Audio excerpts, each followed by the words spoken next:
Hello, I'm Nate, aka B-Tier Mutineer, and in today's Indie Highlights video, I want to share with you a new indie game I'm enjoying, Tiny Bookshop.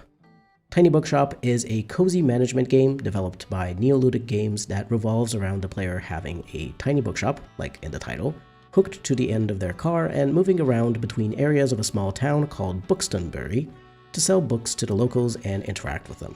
You can source books from classifieds in the newspaper and decorate your shop with items, different colors, extra shelves, or usable items. It's very cute, and I'd been looking forward to it ever since I played an early demo sometime near the beginning of this year. Before we get into the details, I'd like to take a moment to say a special thank you to my members who help keep this channel running. I'd really appreciate it if you'd consider joining as a member to support me and unlock perks like early access to videos. Joining is very much appreciated, but not required. I am always thankful, even if you just take the time to like the video and maybe leave a comment. As a caveat, this is more of a ranty review / highlight / critique. I will have a bunch of negative things to say about the game in regards to its story and especially gameplay, but I need you to know that I still enjoy the game even if these particular elements frustrate or annoy me. On the day of release, I played it for over 6 hours and was refreshing the page in excitement so I could buy the game the minute it came out. Overall, I think it's very fun to play, but as with all my reviews, discussions, or highlights, I will always express my honest opinion with positives and negatives both. I want people to be aware of the potential shortcomings of a game and feel better informed so they can decide for themselves whether or not to play that game. And on top of that, should the developers of the game stumble upon my video, maybe they can use some of this feedback to improve it. With that out of the way, let's finally talk about Tiny Bookshop. I'm going to discuss the things that I have nothing bad to say about first, the visuals and the audio. The visuals are beautiful, a mix of simple and cute 2D icons for the UI and 3D graphics that look like they're from an illustrated kids book or something. This low poly style really fits the chill vibe the game is going for. The colors are well chosen because they're easy on the eyes and go well together. The customers have randomized features like different skin colors, clothing and accessories, even wheelchairs. They have different ages too. They're very diverse, so that's always nice to see. The areas all feel different from each other and are beautiful. There are little environment interactions, which are fun, like shooting a cannon in the castle area, clicking seagulls to make them honk or chirp or whatever it is seagulls do, wiggle streetlights, pet a dog, and so on. While customers browse and you're waiting to have to do something like use an item or recommend a book, it feels very relaxing to click around the area for these tiny but satisfying interactions. I like the way you can decorate your shop as well, plenty of items and colors you can unlock. The only tiny downside I'll mention is that the starting colors for painting your shop are a bit weird, and you can't combine them super well to make something that looks good. Later on, when you get access to the flea market and buy extra paint colors from there, it starts looking good, but I struggled to find a color scheme I liked out of the starting paints. Out of the decorations, I really like the interactable items the most, like the typewriter you get as a gift and which you can use to write a manuscript, or the coffee machine which allows you to sell some cups of coffee to people while they browse your shop. They look and sound very nice and add a bit of extra interactivity while you're waiting for a book recommendation request to appear. So they break the monotony in a fun way. The sounds are also extremely well made and well chosen so that they contribute to the coziness. No sound is grating to the ears, everything is fairly smooth and not too loud or harsh. Even when you shoot the cannon in the castle area, it is a fairly far away noise. The characters don't have full voice acting, just those nonsensical noises, which I greatly prefer for a game like this, because you may want to skip through the dialogue at times, so it's nice to not have words getting cut off or anything like that. The music is nice and chill, though I did feel the need to turn it off after a few hours because it was getting a bit too repetitive for my liking. This is in general an issue that I have noticed in a bunch of cozy games. I'm assuming this is because they are being developed by very small teams and they don't have a lot of time or resources to spend on making a lot of music. But I don't think that that's much of a problem here because even if you do turn off the music, there are still lots of very satisfying sounds in the background because there is an ambiance to each location and there are little noises, sound effects that the customers make as they walk in and out of your shop, and browsing and various events are happening when you're clicking on interactable objects that make satisfying little noises. So you have enough of a soundscape to still feel like the game is full of sound and isn't missing anything even if you take out the music. Would I prefer a longer soundtrack with more tracks? Yes, I would, but I could always just put an instrumental playlist on YouTube in the background if I want some extra music, so it's really not a big deal. Overall, the auditory experience is very nice and relaxing, exactly what I want out of a cozy game.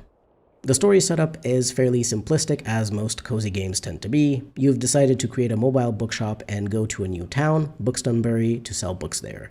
When a journalist NPC asks you why you came here, you can answer that you needed an escape, you were searching for a place to belong, or you wanted an adventure. I always find it a bit odd when you're given not very comprehensive options in a situation like this that is character defining, or at least defines your character's goal and vibes somewhat. For example, if I decided to open up a bookshop, the reason I'd give is that I love stories and art and want to share them with more people. Hell, that's a very similar reason to why I created my YouTube channel. I love games and stories in games and want to share my knowledge and thoughts about them with others. I imagine lots of people who go into writing, publishing, and bookselling have a similar passion for the written word, so it's strange that you don't have the option to choose something like this in Tiny Bookshop as your reason for starting this small business. Or perhaps the fact that you love traveling as a reason for having a mobile bookshop and needing money for the bookshop part. But anyway, I'm not here to dissect the story of a cozy game because it would extremely quickly fall apart. How are you accepting payments? Do you have a business set up? Are you paying taxes? Where do you live and sleep since your car is tiny and unsuitable for that? How do the locals in a small town have so much money to spend on books every single day, especially the children? It's best to leave these questions unanswered and just enjoy the vibes. There are some interesting characters and little stories you can explore as you go through the game and complete various objectives. I like the little neurodivergent kid Harper, and the old lady Tilda was a bit weird at first but grew on me. But it's not necessarily always to my liking that you need to interact with all these characters. Some of them are quite grating, and I'd have preferred having the ability to choose not to interact with them at all if possible. Unfortunately, due to being a quote-unquote cozy game, you can't be dismissive to people, even if they get on your nerves and you can't stand them. You can skip through their dialogue, but I'd have preferred to just be able to say, "Hey, sorry, I'm not feeling it, I want to keep things professional," or "I'm not your personal therapist, stop venting about your problems to me, what the fuck." And also, "Why the hell did you bring me a plant you stole? I don't even like plants." I'm sure most people who enjoy cozy games don't have this problem, but I'm autistic and have very few types of people I genuinely enjoy interacting with. Many cozy games force you to be this social butterfly and get along with everyone, and to me that doesn't feel cozy at all. I know I'm in the minority though, and as I said, it's fine if you just skip through the dialogue of characters you hate, but it's still annoying. For the characters I like, however, it is actually quite satisfying to unlock new conversations. It feels somewhat similar to unlocking new interactions with companions in a good RPG as you get closer to them, but in a good RPG, like Dragon Age Origins for example, you have the option to at least ignore, if not outright kick out or be rude to companions you dislike. So that's the difference here. The player doesn't have the agency to choose who they interact with and how they interact with them. In terms of the world building and the little stories related to the town itself, what I've experienced so far is fairly interesting. There are different groups doing interesting things, events happening on certain dates around town, areas to learn about, and so on, and I'm sure there will be more details to discover as you progress through each area and complete various objectives. But I've talked too much about the story and world building, so let's move on to the gameplay. This is something the devs pretty much nailed, at least the basic idea. Mostly customers browse on their own and add books they like to their bag. Occasionally, a customer will need help and ask for a recommendation. You aren't forced to help them if you think their request is too difficult, or you can't find a suitable book, or you just don't feel like it. However, if you don't, you're missing out on a bunch of potential money. If you refuse or fail their request, they will stop browsing for books and leave. Furthermore, whenever you succeed at recommending a book, you get an inspiration buff for some number of seconds, which increases the chance of selling books. So you're not just missing out on that person continuing to buy things, but also on this buff, which affects every customer and is fairly strong. Now, the reason I mention this is because unfortunately, the book recommendation system is weird. I initially thought it was going to be the main appeal of the game, since I imagined it would be fun to try to find a book to suit a customer's preferences. The problem is that these requests are randomized, and the logic for what combinations are possible hasn't properly been tested.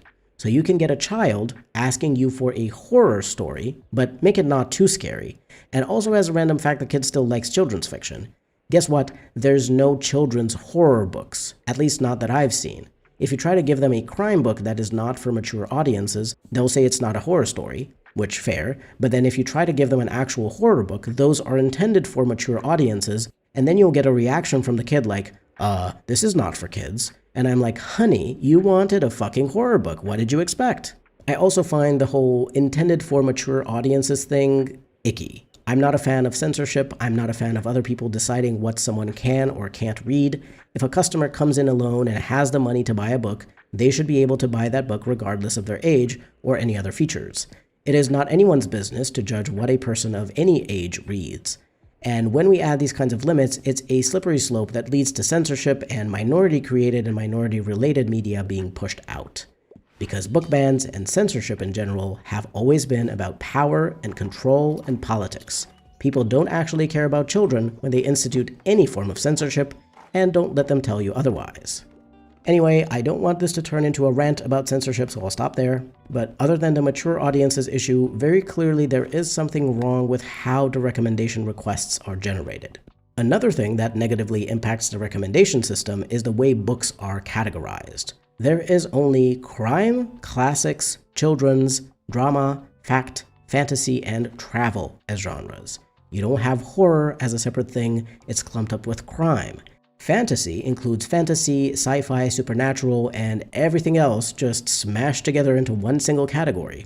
So a customer can come and say they love fantasy, but don't give them anything with magic, which really just means they want sci-fi. Travel gets a separate genre from fact, even though it's usually also mainly nonfiction. There's no historical fiction at all, just things included in classics or drama or the like. And that actually makes it extremely difficult to recommend a book with a historical setting to a customer, because I have no idea what they mean when they say they want a historical setting. I will 100% recommend something like Jane Austen, because it is a historical setting, but then the customer will say that's not historical. On top of that, the same book can also appear in a bunch of different genres, so you could have the same title twice in your shop under 2 different categories. And you can't choose the actual titles you stock in your shop, you just stock your shelves with books from a genre which are, I guess, randomly chosen. At no point in the game can you actually see what titles you have in your inventory, so that also makes things far more complicated because you have no idea what kinds of books you'll end up with when you choose to stock your shelves with any of these categories. I guess kids' books tend to be the safest because they're kids' books, but even those titles could benefit from being chosen manually by you. And finally, this may just be a me problem because I'm autistic and I'm not able to always understand what people are saying, but the descriptions of each title are fairly vague, and so it's extremely difficult sometimes to figure out whether a book would be suitable for a customer's request, especially when the customer asks for a play, and there's very few plays in the game. I'd expect to find them under drama, but most are actually under classics, I think. But more importantly, the description is just not very comprehensive and doesn't tell me enough about the book for me to make an informed decision when I recommend it to a customer.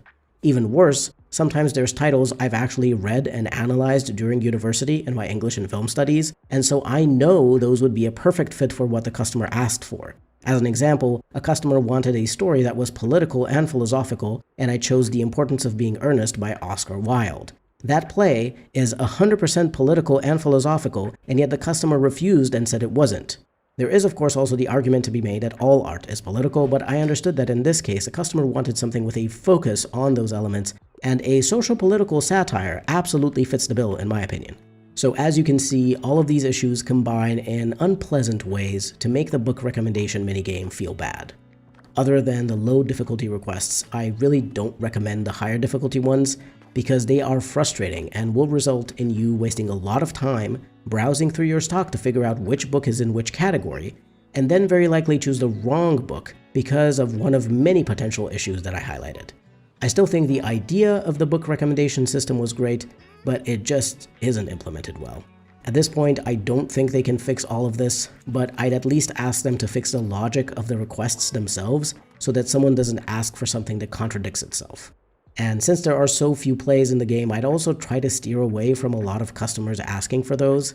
Even if you just stock your shelves with only drama and classics, you'll still end up with just a handful of plays which may not be able to satisfy the customer's other preferences. Because of this system, I ended up swearing up and down at these fictional customers far more than I ever swear when I play an online game like League of Legends. So yeah, not a very cozy experience. My partner was laughing at me and kept saying, "Cozy game, by the way," whenever she heard me swearing at the characters and calling them names. So you can see that from my experience with the gameplay system, this is where Tiny Bookshop starts to lose some of its coziness, starts to contradict itself a bit with the experience that it's trying to give you. And it can potentially start to feel frustrating or annoying without there being much that the player can do to alleviate this feeling.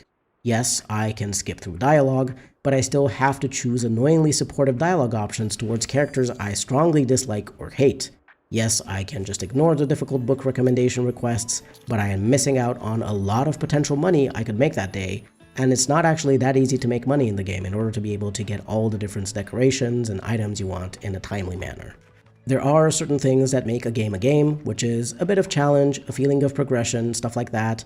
But when we're talking about a cozy game, there should be a focus on the player feeling comfortable and relaxed during the various actions in the game.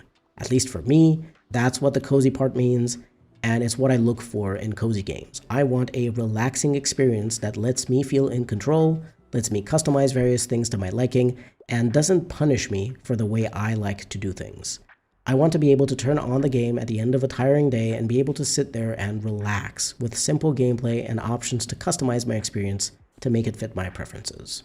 I think especially in this area of customizing your experience, that is where Tiny Bookshop lacks. And I've seen this problem in a bunch of other cozy games that I do still enjoy, but to a limited amount that I can only play for, maybe a few hours at a time for a few days, and then I have to take a break.